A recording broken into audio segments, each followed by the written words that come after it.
Coming up on this week's edition of NCBA's Cattlemen to Cattlemen. State cattle organizations are a valuable partner with NCBA. So today, we'll highlight some of our favorite beef industry stories state by state. And now, NCBA's Cattlemen to Cattlemen. Hello and welcome to this week's edition of NCBA's Cattlemen to Cattlemen. I'm Kevin Ochsner. Thanks for joining us. Each week, we travel across the country to bring you the best cattle industry news, information, and education. But we gotta admit, some stories really stand out from the crowd. So today, we're gonna take a look back at some of the favorite stories we've found as we work with state cattle organizations. Now, we love highlighting the good work being done by cattle producers in and around their communities. Reporter Jill Sheridan has more on a great event put on by the South Dakota Cattlemen's Foundation to help provide hunger relief to those in need. Cattle producers work hard every day to provide a high-quality protein that feeds families around the globe. But often, the need for that food is greatest close to home. South Dakota beef producers recognized this and decided they could help. Hunger does start in your backyard. You know, a lot of us, because we have beef so abundantly available to us, we never think about that. But when you go beyond, you really find the need that's out there. When we first looked for what we needed in this state, back when we formed the foundation, we went and interviewed a number of different organizations to try and find a partner that could best fit the needs of the state. And when we sat down with Feeding South Dakota, it was just a perfect fit. There is a glaring need for protein. Protein is the hardest thing for a food facility to keep on the shelf. We know that about 1 in 9 individuals in the state of South Dakota are considered to be food insecure. A more alarming number is that 1 in 6 of those are children. We're distributing over 14 million pounds of food a year to help in the fight against hunger in South Dakota. And when Matt told us only 4% of that was animal protein, we knew that we could help. It was a very logical decision to make and a very logical pitch to the industry because they worked so hard to tirelessly provide a very nutritious product. We've been really excited to partner with Feeding South Dakota, but part of their challenge is that their food dollar buys a lot of carbohydrates and snack food and cereal and stuff pretty cheap. But when it comes to supplying protein in their diet, it's something that's really hard to come by. And so they didn't have any designated funds really to do that specifically. Once the plan of giving money to Feeding South Dakota to purchase beef for their food pantries was set, the foundation board members sat down and came up with an idea for a community-wide event to help raise those funds. The next step to providing Feeding South Dakota with the funds to procure beef is really where the idea for the Primetime Gala was born. And in 2014, we planned that thing for the first time, having no idea what we were doing. The first year, we set a goal to raise $100,000, and I'm proud to report that after a lot of blood, sweat, and tears, we donated $115,000 the first year. The Cattlemen's Foundation's Primetime Gala is probably the event by which all other fundraising events are measured by in the state of South Dakota. I think it's exceeded the expectations of both the Cattlemen's Foundation, us as a nonprofit, and probably even the community in the state. I mean, I think it truly is the premier event that happens in the state of South Dakota. I can't think of another event where they're going to have a banquet and they're going to provide steaks to 1,500 or 1,600 people at a whack and then follow that up with a headliner concert. The one thing that we've been blessed with from the beginning is the sponsors, and they have stepped up to show that they support this industry.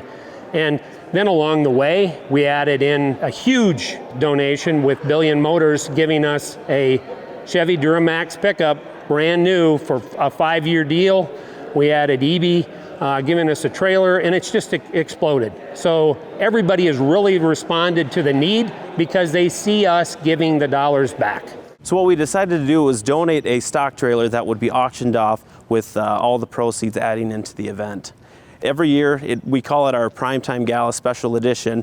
It's not just a normal stock trailer. It's got lights, it's got paint, it's got aluminum wheels, but in the same breath, it's got all the options that ranchers and farmers need on their stock trailers, just wrapped in a cool package. This now brings the total to $1,229,000. This year, there's no doubt that we'll eclipse the $1 million raised mark in funds for Feeding South Dakota. The industry as a whole has taken a lot of pride that this is where we are in providing that protein today. In addition to the milestone monetary donation, the Primetime Gala also provides an opportunity for beef producers to come together for an evening of camaraderie, not only with each other, but also with consumers from around the community. It's the cattle producers of South Dakota coming to our largest city, interacting with the crowd here. As Sioux Falls continues to expand more and more, we have people that are farther and farther removed from being a part of a farm and ranch. And so we get to interact with those people. Maybe a nice unintended benefit or consequence of starting this program, in addition to donating all the great beef to Feeding South Dakota. I think what producers really identified the most with is it wasn't just providing money, and it wasn't providing just any ordinary food, but it was really about providing the thing that they worked the hardest to produce. We're so incredibly grateful to have this partnership because of what they have helped provide to us monetarily, that ultimately then enables us to provide the same kind of products that they're raising. My hat's off to them for helping feed the world and for helping us feed South Dakota. Reporting from the Primetime Gala in Sioux Falls, South Dakota, I'm Jill Sheridan for NCBA's Cattlemen to Cattlemen. One of the most important things cattlemen and women can do is join the fight to protect our industry by becoming a member of the National Cattlemen's Beef Association. It's easy to do. Just call 866-233-3872 or visit the website ncba.org. NCBA has long been a supporter of the voluntary branded beef labeling programs. Brian Baxter has more on how the Kentucky Cattlemen's Association developed a branded ground beef product that increases the value of cull cows for its members. When Kroger was looking for a locally raised and sourced ground beef product to carry in their Kentucky grocery stores, they turned to the Kentucky Cattlemen's Association for help. Essentially, Kentucky Cattlemen's ground beef was created to be another market opportunity for marketing cull cows in the state of Kentucky. We saw an opportunity with Kroger as they came to us wanting a ground beef product that was completely Kentucky and truly Kentucky proud. They didn't really understand how to go about it or had the time and capability, so they came to our office and we got to work right away, established Beef Solutions as a company, and thus created Kentucky Cattlemen's ground beef. What we're doing is buying the cows from producers in Kentucky. It starts here and ends here. So we buy them in Kentucky, they're harvested in Kentucky, and then they're sold back to the consumers in Kentucky. We know where they've come from, and the consumer can be very confident in what product they're getting. It's an opportunity for us to add value to our farmers' income. We are a cow-calf state. Most of our calves get on the truck and they go west. What's left is a cow. We take that cow and that's what we use for our product. So we got a small batch, whole animal product. It's been very, very well received. In order for Kentucky producers to sell their cull cows into the Beef Solutions program for processing, they're required to adhere to the gold standard of care requirements that were created to verify the cattle and to provide consumers with the information they want. So part of the Beef Solutions program is what we call the gold standard of care, and that's part that the producer agrees to whenever we're doing the enrollment forms. So part of it is the beef quality assurance protocols, that everything, all the shots and everything are given correctly, the cattle are treated humanely and have access to water and all those things. And all the cattle have to be verified as a local Kentucky product. So we verify using the producer's records that those cattle have been on a farm for a minimum of 60 days. So that gives us a traceability component that we know the consumer is looking for. Another unique aspect of the Kentucky Cattlemen's ground beef product is the label. One of the hardest pieces to this whole puzzle that I don't think any of us were really prepared for was labeling.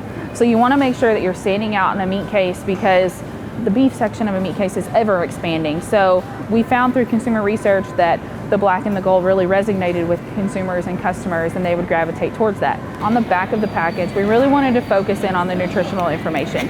Beef oftentimes gets lost within that nutritional conversation, so we wanted to take a different twist on it and put the cooked values as well as the raw values. Traditionally, you see just the raw values, but there's a whole other story to be had once you've cooked a product. The program has not only added profit opportunities for Kentucky cattle farmers, but created a product both consumers and producers can be proud of. So since we started production of Kentucky Cattlemen's ground beef in March of 2018, we have packaged over 465,000 pounds of ground beef within that time frame. That has ultimately impacted over 100 farms here in the state of Kentucky in 41 different counties, and really has resulted in over $810,000 in farm gate sales, which is money that we've paid producers for the purchase of their cows for the program. The value is huge, so we modeled that program around cull cattle for a reason. There was not a strong market for cull cattle in Kentucky, so we wanted to be able to capitalize on that lack of a market and give those producers some incentive to put those cull cows through our program. So the biggest benefit is we pay the producers based on the hot carcass weight of that animal. There's a lot of value for a producer there. They can take them and put them through this program, and then also, help create that sustainable beef and that local product that consumers are looking for, and they can be part of that local food chain. It's been such a great blessing to have this truly Kentucky product in the shelves. Granted, we're not the first Kentucky product to be in a retail setting, and I'm sure we won't be the last, especially when it comes to the ground beef sector.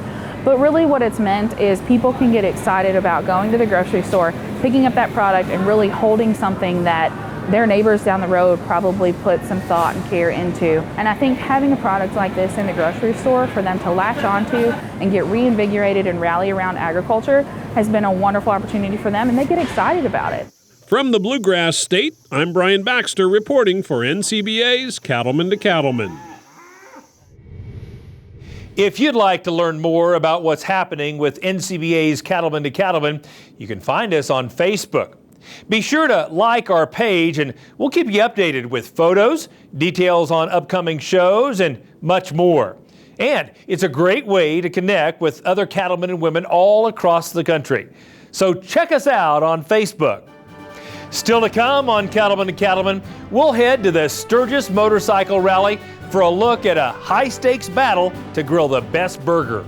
Plus, see how the Nebraska cattlemen are working to ensure beef is a part of school lunches in their communities. Stay with us. We'll be right back. Thank you to the men and women who continue to provide a safe, wholesome food supply through this pandemic. Beringer Ingelheim is proud to work alongside those committed to putting cattle first. Learn more at bicattlefirst.com.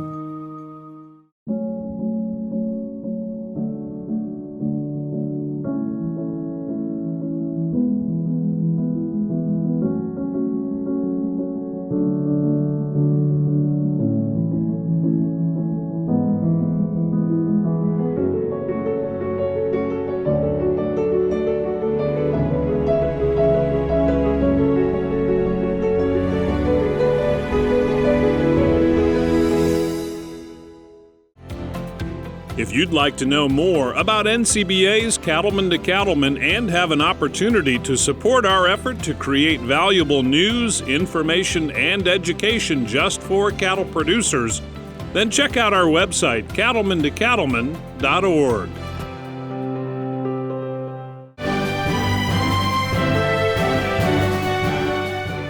We've already talked a bit today about how state cattle organizations use the beef checkoff to help grow beef demand.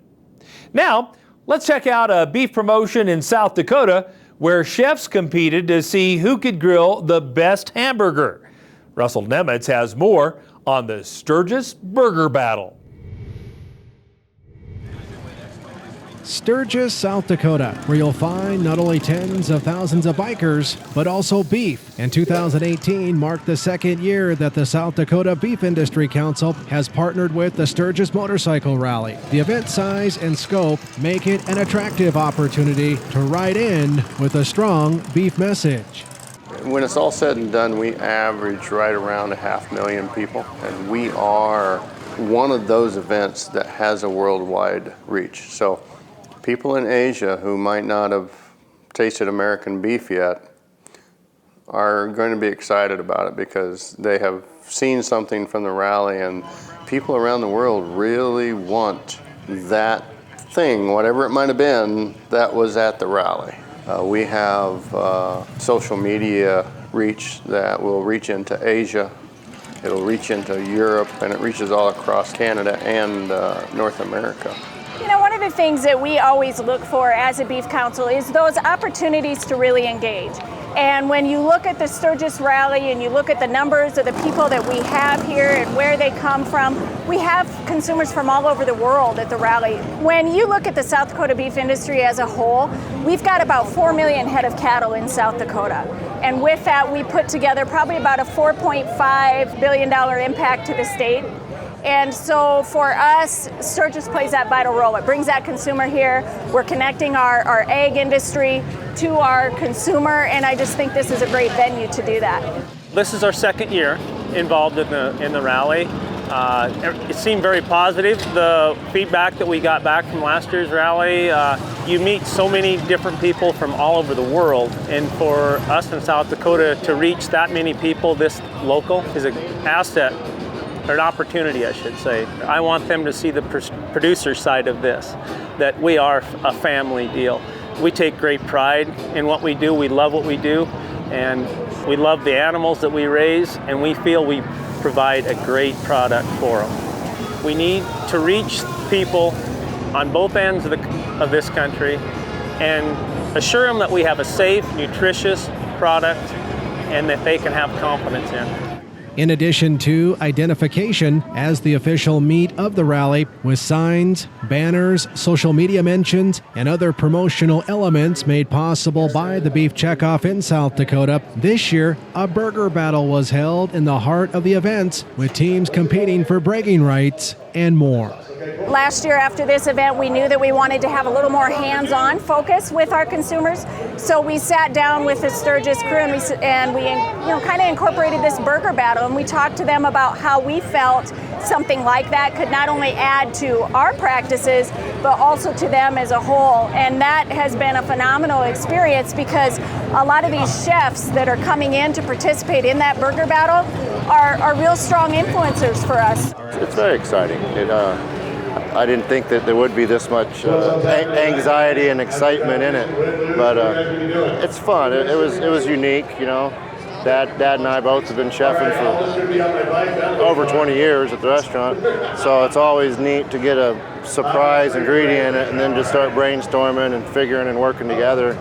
So I think everything came out quite well. The winner of this battle gets to compete in the World Food Championship for a prize of $100,000. So what that has done, because we have teams that have come in from Los Angeles, we have teams that have come in from Chicago, Atlanta, New Orleans, so all across the United States. And for the producer who helped fund this promotion, the value is in seeing their product, beef, being the focus of unparalleled positive attention at the 78th annual Sturgis Rally.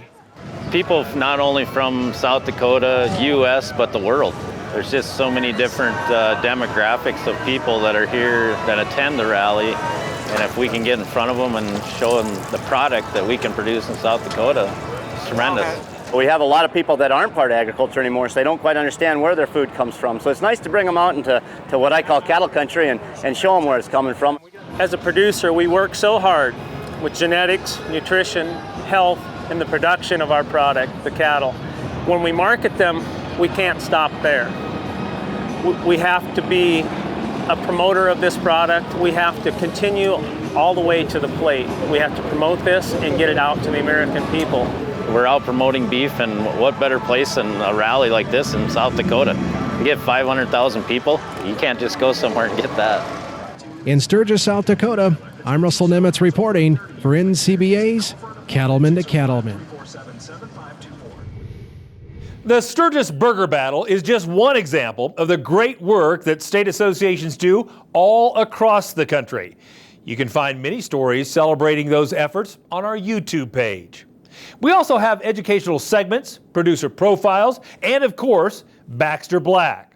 So check us out at youtube.com/Cattlemen to Cattlemen. America's cattle producers are not only committed to providing a highly nutritious protein to families across the world, but also to those in their local communities. Cattlemen to Cattlemen reporter Jill Sheridan visited Nebraska to learn more about how a community project is putting beef on school lunch trays. At Thayer Central Schools in southeast Nebraska, students are finding beef is what's for lunch, thanks to the Titan Beef Boosters program.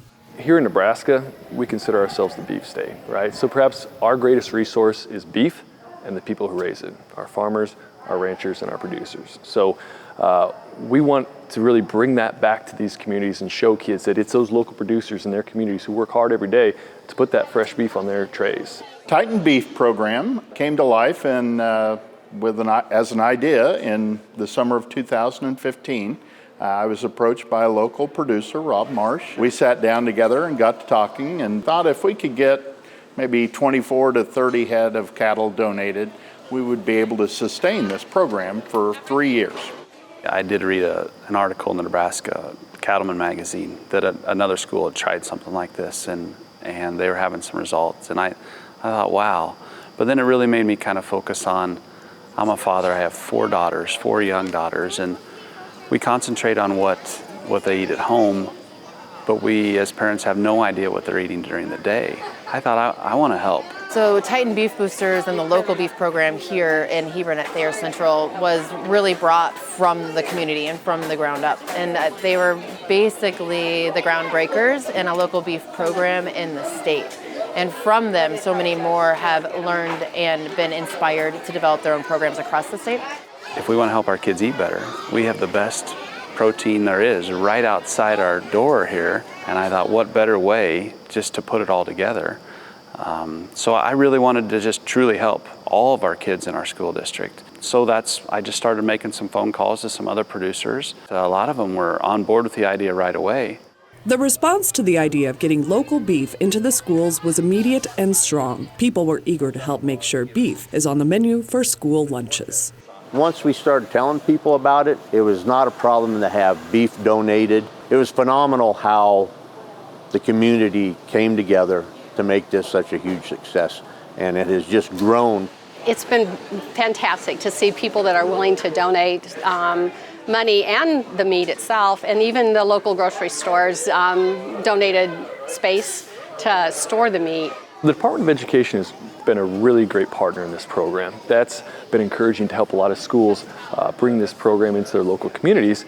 And then with the Nebraska Beef Council side of things, I like to go out and talk to a lot of these different schools. And I work with their food service staff and basically bring in some of their recipes. So when new schools come online or kind of curious about how they can utilize all this fresh beef products, we have tried and true recipes that we can hand them and give them some great options to provide for their students at the school lunch program. Our kids are eating awesome. They're cleaning up their trays. That's the biggest thing I heard from the kitchen staff the first couple months into this was that not only are we having a lot better lunch participation, but they're cleaning their whole tray up. Since starting the program, there's been a lot more kids that eat lunch here. They seem to be excited about lunch instead of just, it's just a school lunch. Now it's beef day, one of the menu items that they love. Now, 4 years after the program first started at Thayer Central, Nebraska Beef in Schools has expanded to more than 65 school districts. And with help from the Nebraska Beef Council and the Beef Checkoff, the program delivers students not only high-quality beef, but also positive messages about beef nutrition and how cattle are raised. Now the Beef Council, they're going with the nutritional fact of it and helping us promote it, and gets them out into the schools to help promote it and tell them how good beef actually is. So Nebraska Beef Council really found value in providing educational materials to help connect with the students who are consuming in the cafeteria to educational opportunities in the classroom. I like to educate the kids, in classes we talk about how beef is raised, and then it's nice to make that connection to, well, it's Tuesday or Thursday, what are you having for lunch? Well, you're having beef. And so this is how it's raised. Today you're eating Thayer County beef, and it was donated to you, and it's good. It really is a win-win. It helps schools with their proceeds and costs and gets young kids excited about eating beef and enjoying that. And it's a great source of pride for the producers, and hopefully, promotes that for them as well and makes their product that much more viable. Great beef donated to a great cause, helping to provide for the next generation of beef consumers. In Nebraska, I'm Jill Sheridan for NCBA's Cattlemen to Cattlemen.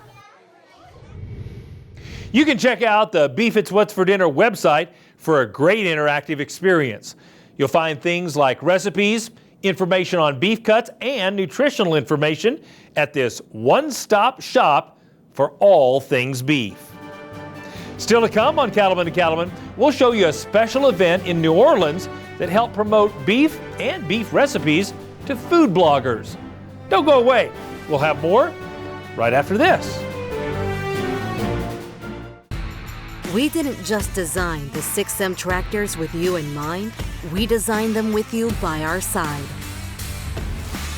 The new 6M tractors from John Deere, reimagined by you, for you. For a limited time, get 0% APR financing on qualifying 6 Series tractors and round balers. Experience the new 6M at your local John Deere dealer.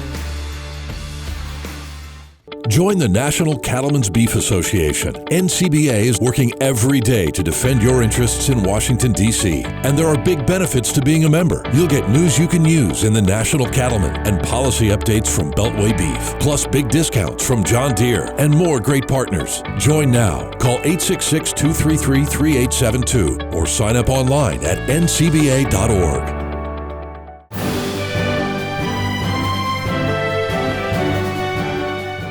Recently, NCBA, as a contractor to the Beef Checkoff, hosted a pop-up restaurant event in one of the U.S.'s great food cities, New Orleans. It celebrated beef while bringing together food bloggers from all around the country. Brian Baxter has more on this fun and informative event. Skilled chefs and beef as the star of the menu proved the perfect recipe for a Beef It's What's for Dinner pop-up event that brought food bloggers from around the U.S. to Tableau, a top New Orleans restaurant. I love New Orleans, and one of the first things I think about when I think of New Orleans is the food scene here. So it's perfect to have a Beef It's What's for Dinner event right here in the middle of such a cool foodie scene. So events like this are very important to us as producers because it helps us reach those people that might not know what our industry's like. So it helps reach those people that might be trying to figure out what they want for dinner tonight. They're writing that article that the housewife might read or the single dad might read tonight, and he's trying to figure out what he's going to do after the soccer game tonight for dinner. So it helps us reach out to those people that might not know what our industry is, but they're beef consumers, and that's who we want to reach. Before dinner, there was a beef cutting demonstration that showed how the chefs are working to find new ways to present beef to their customers. I'd never actually cut a piece from scratch there, so that was interesting to watch. I've learned that some of the more delicate beef that they had available was really awesome, and it can be more, as somebody was talking to me earlier said, delicate and have a bit of finesse to it. The cutting demonstration was so cool. We actually are wanting to make our own charcuterie and salami at home, so hearing about how he's doing it was really interesting. Chefs from the Brennan family of restaurants created and presented each course. As each plate was set down, the food bloggers focused their cameras and phones to share the images and their comments on social media. In recent years, the influence of these bloggers has grown, reaching tens of thousands of consumers looking for recipe ideas. I like the taste of beef. It's awesome. It's probably my favorite protein. It's versatile. You can put it in probably anything, different types of recipes and foods, and it's worldwide. It's an awesome protein. I love getting to know the locals that host the event. I love getting to know the people behind the association. And, it's just a constant learning process. So, it's fun to channel ways about, they help me learn and I learn from them about different techniques like we watched tonight with the beef cutting. I love coming to events like this because it really inspires me, gives me some new ideas. I love seeing how the beef is prepared and how different chefs are using it in restaurants that I can take and make into a version that people at home can make maybe a little bit easier, but with the same cuts of beef. In addition to dining on great beef dishes, the bloggers also got a sneak preview of the Checkoff-funded Chuck Knows Beef, an interactive new way for consumers to get fast answers to common questions about buying and preparing beef. Learn more about how beef goes from pasture to plate at beefitswhatsfordinner.com. Eating beef is a nutritional part of everyone's diet.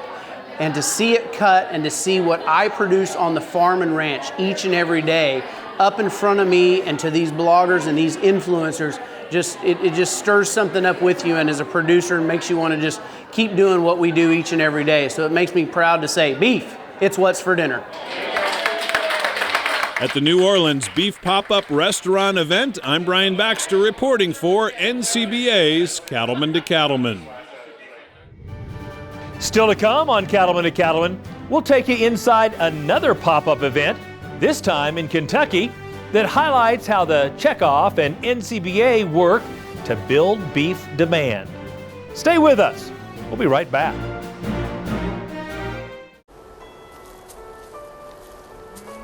Weeds will rob me of my investments. The weeds are not palatable to cows. They will not eat them, or if they do eat them, some of them may be toxic. So there's a return on investment by allowing there to be more grass available to be grazed by the cattle.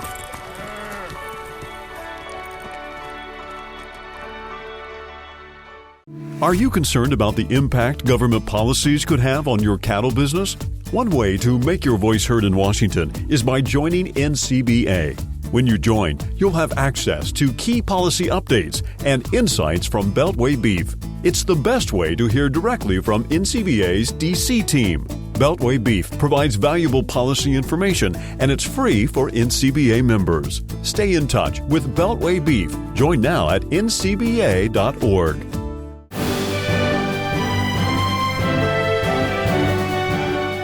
Recently, NCBA's Federation of State Beef Councils partnered with the Kentucky Beef Council to host a Beef It's What's for Dinner pop-up event, this time in Louisville, Kentucky. The event, funded in part by Beef Checkoff dollars, celebrated beef while bringing together food influencers from around the country. And as Brian Baxter reports, this event truly provided a connection between farm and fork. Kentucky Farm Country was the setting, and renowned chef Joshua Moore of Volare Restaurant was the host for a Beef It's What's for Dinner pop-up event that brought together food influencers from around the country. We know that consumers get their information from a lot of different sources, and one of those trusted sources is food influencers. So we know it's really important to work with food influencers and build relationships with them. We send money to the Federation to support programs like this, in particular where we can do kind of a regional type of effort, because something like this in our state might be a little expensive for us as a budget, and so this allows us to be able to bring multiple states together, not only to do this, but also to bring influencers because they like to meet other people and make networks. So this is a great opportunity for them. So by using those different state beef council investments from around the country, we ultimately were able to bring bloggers from Kentucky area, but we also have some bloggers from outside of Kentucky, a couple from Utah, a couple from Ohio, other areas of the country, where we've really just brought them together for this once-in-a-lifetime experience. Before dinner, there was an opportunity for the bloggers and food influencers to gather and learn about the long bourbon heritage in Kentucky. Then the group moved out to the country for the main event, dinner at Chef Joshua Moore's own farm. We are hosting a great event at the farm tonight for NCBA. It's all bourbon and beef oriented, as well as produce from our very own farm. And I'm excited about the menu. I've got beef worked into every course. We're doing gazpacho with beef, a caprese salad with beef, and then of course tomahawk ribeyes for the entree. Even using beef tallow in the bittersweet chocolate cake at the end of the meal. I would say what's really impressive is the gathering of chefs, farmers, cattlemen, all coming together to talk about our nutrition, our health, to create some wonderful, delicious dishes for us. That's just been really neat, especially to be here on the farm. Besides the creative menu and the chance to visit with a well-known chef, the influencers also heard from and then enjoyed dinner with beef producers who were ready to share their story and talk about all things beef. What's been happening tonight has been just wonderful and amazing to interact with some of the big Instagram and foodies and talking to them about beef and why it's great. And it's been so fun watching them ask questions about how beef is raised, grown, and cooked. You've got 3 producers here, you know, a cattle feeder and cow-calf person and whatnot, and I mean, they can talk to us, they can ask us questions. You don't convince anybody. They have to draw their own conclusion, but you got to get in front of them and have the shot.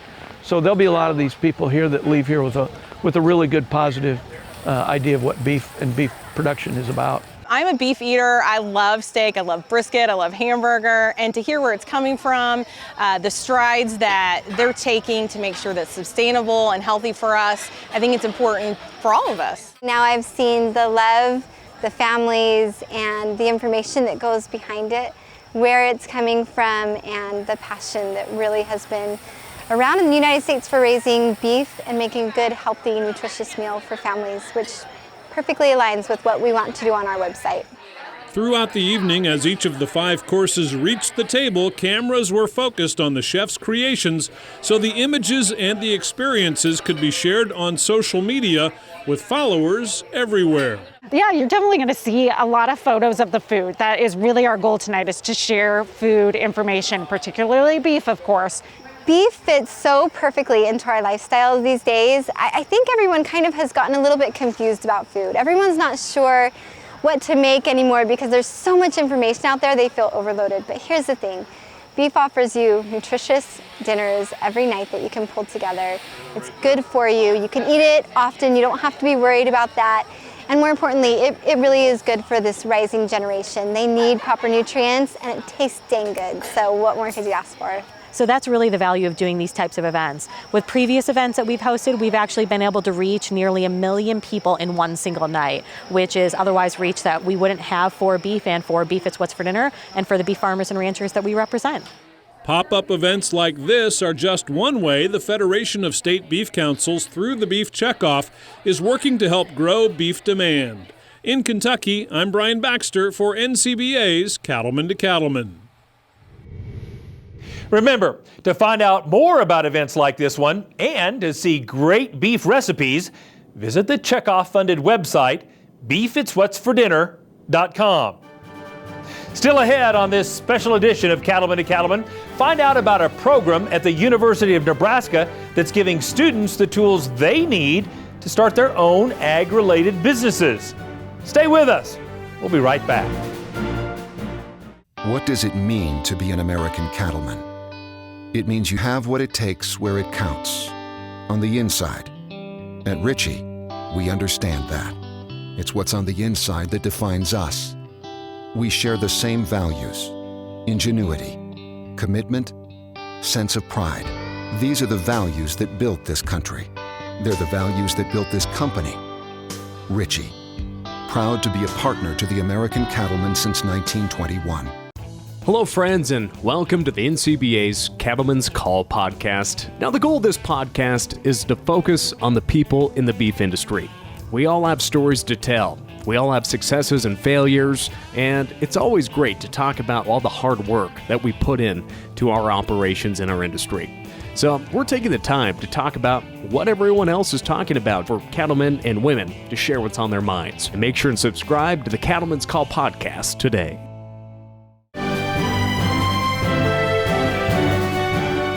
We all know deciding what to do after graduation is one of the toughest choices a person has to make. But what if you had a job waiting for you and it was for a company you created? Cattlemen to Cattlemen reporter Russell Nemitz has more on a college program designed to help students gain valuable experience starting and running their own ag-related businesses. Inside Miller Hall on the University of Nebraska campus, a group of students is meeting to discuss the pros and cons of a new business idea. They're all part of the Engler Agribusiness Entrepreneurship Program, which helps undergrads develop the skills they need to start their own businesses. The Engler program is really the vision and dream of a guy well known in the cattle business, Paul Engler, who is a native Nebraskan. He built this extraordinary company called Cactus Feeders. And as Paul reached his zenith years, he wanted to make an investment in the future. And he thought the best way to do that was to create a program that would, in fact, empower successive generations of people to buy into the notion of free enterprise, that in fact, people can build companies, that they can be the captain of their own ship. So the mission of the Angler program is very simple. Our mission is to embolden our people to courageously pursue their purpose through the art and science of entrepreneurship. Those free spirits and do-it-myselfers and I'd rather work 80 for myself than 40 for somebody else kind of folks. And the good news is in Nebraska, you find them in some quantity. At one time, Dr. Tom Field was the Director of Producer Education at NCBA. Now he's in charge of the Angler program. He knows this isn't your traditional college course. Gone are the old classroom staples like textbooks, lectures, and quizzes. We're actually a band of pirates trying to disrupt higher education. We believe that in light of the technology, the tools, the knowledge that this generation has at their very fingertips, the old school way of sitting in rows and rote memorization, those days are gone, and so we've left them behind. It's a really unique program because you're able to get the hands-on experience, actually start the building of the business, and have some great mentors here along the way to help you in that process. And then as I progressed and I actually started my own company and things kind of started taking off, they've really allowed me to basically take credit for running my business. You look at education a little bit differently. You actually research things not because you're trying to get a grade, but because it's important to the viability and the success of your business that you're starting.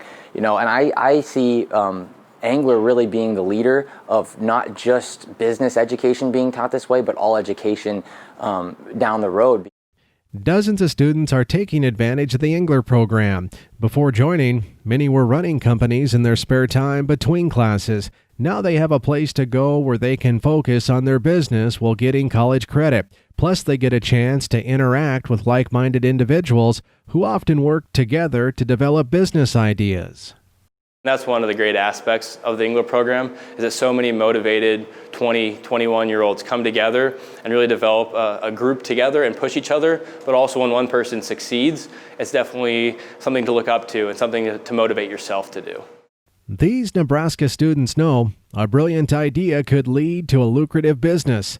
The goal of the Angler Agribusiness Entrepreneurship Program is to give them the skills and resources they need to make it happen. Thinking about what I want to do after college, even still as a junior, it's definitely scary and I really don't know. But with this entrepreneurship venture that I'm on and the ways that the Angler program has empowered me, it's really cool to see I might be able to be an entrepreneur directly out of college. Hopefully I can grow my business enough to have a career ready for me after graduation, but if that doesn't happen and I need to work for another employer for a while, then I'll still have these innovative thinking skills and really be able to be a self-starter, which employers enjoy. The status quo of coming to the university is you go to the university to get a degree and then get a job right after, and so that's really what the Angler program helped me with, was realize that you don't have to follow the status quo of just getting a job after school. You can actually start your own business in college, which I did, and they've really helped me propel that forward. We're creating a generation of people, and certainly out of our program, young people who know that they can take the helm, that it's okay to imagine big, to aspire, to pour their heart and soul into something and to make a difference. We're deeply committed to changing the trajectory for rural America, and we think it starts here, and we think we found the right people to make that come true. Reporting from the University of Nebraska campus, I'm Russell Nemitz for NCBA's Cattlemen to Cattlemen. To find out more about the Angler Agribusiness Entrepreneurship Program, or to check out some of the different companies started by students, visit their University of Nebraska webpage at angler.unl.edu. Still ahead, it's time for a visit with our good friend, Baxter Black. Stay with us. We'll be right back. In the world of cattle vaccines, when you see fewer reactions, you'll notice healthier cattle and higher profits too. Because sometimes good protection is about what you don't see. Protect your productivity with cattle vaccines from Merck Animal Health. Proven to cause fewer reactions. You'll like what you see. Our trusted portfolio is just one more way Merck Animal Health works for you. Talk to your veterinarian and visit cattlefriendlyvaccines.com to learn more. We know you're up before the dawn because the cattle rise before the sun. And you spend long hours in the saddle because the herd isn't always over the next rise. And you care for the land because you know it takes care of your family. And we know you do great work. And it's time to tell that story to the marketplace. IMI Global is here to help you do just that. At Leachman Cattle, we're committed to building more profitable cattle. As a third-generation seed stock producer, our family has been in this business for over 80 years. Today, we have the best technology ever to build more profitable cattle.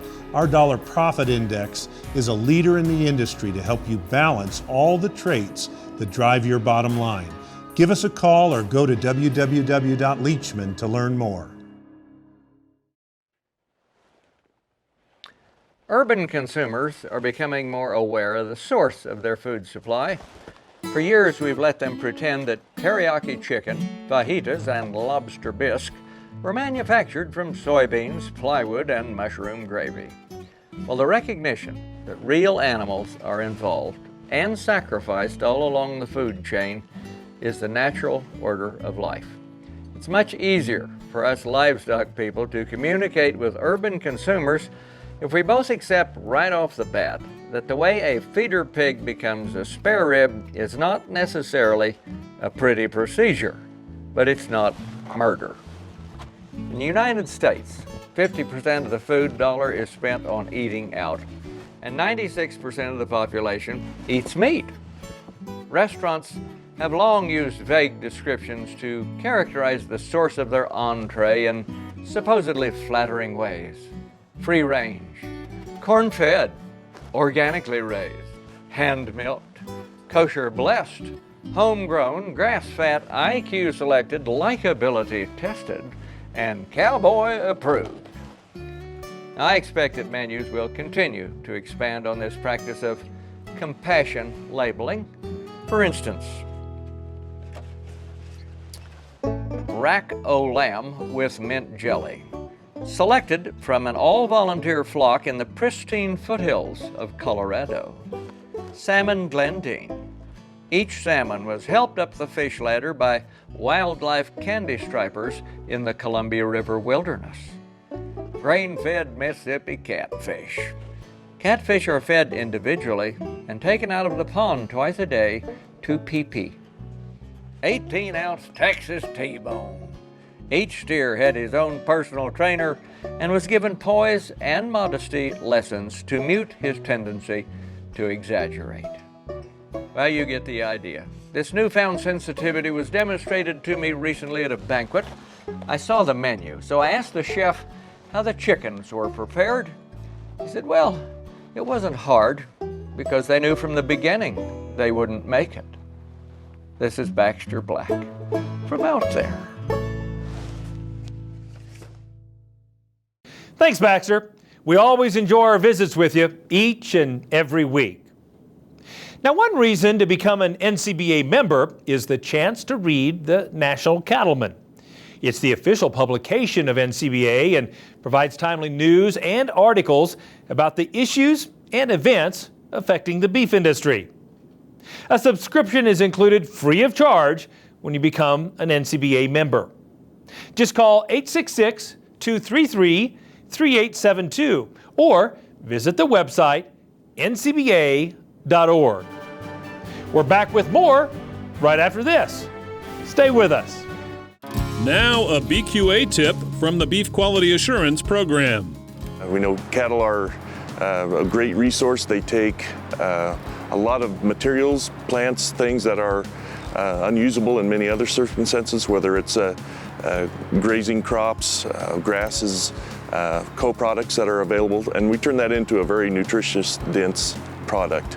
But in order to do that and to be effective in doing that, we know that cattle we need to have the basics there in the framework to accomplish that. So nutrition is a big part of BQA from the standpoint that we need to not only make sure that animal is healthy, but we do that through making sure we have providing the adequate nutrition, adequate vitamin, minerals, and certainly a good clean water source for those cattle.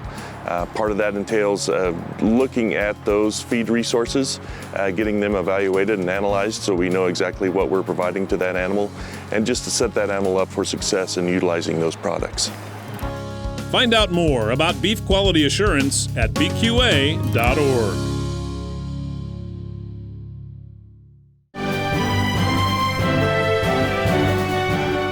Welcome back. We're wrapping up the show with legacy photos as we share some great shots submitted by our viewers. Let's have a look.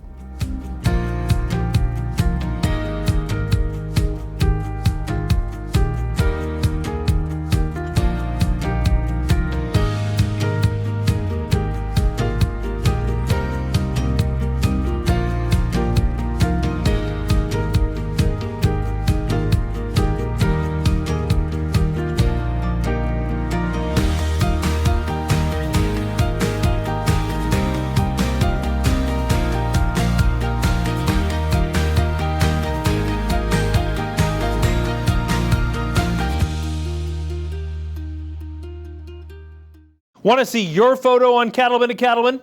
You can submit your favorite shots a couple of ways.